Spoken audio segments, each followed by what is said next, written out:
Welcome to Tenor Tech, where I solve the problems you didn't even know you had. You will start by preparing your Android Studio project so Tensorflow can run efficiently. First, create an app module and add an assets folder. Place your T-Flight model there. Then update Gradle, add the TensorFlow light dependency or import the AAR, and configure ABI splits if you need multiple native libraries. Make sure to enable Pro Guard rules for model classes, otherwise the TF-Lite interpreter can break at runtime. Once done, sync and confirm the model loads from assets without errors. You now integrate the TensorFlow Lite interpreter and data pipeline into your app. First, instantiate interpreter with options, set number of threads and attach a delegate like GPU or nnappy if available to speed inference.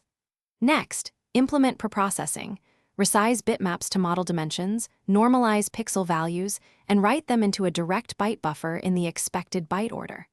After running inference, interpret output tensors, apply softmax or thresholds, and map indices to labels.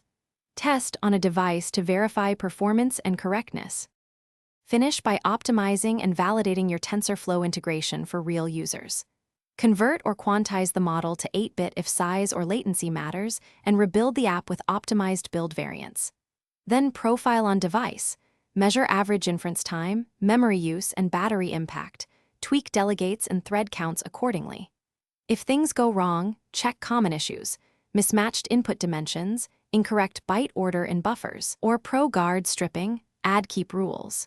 If an interpreter exception appears, enable verbose logging and isolate the failing tensor to debug. Thanks for watching. Subscribe to keep your life in tune.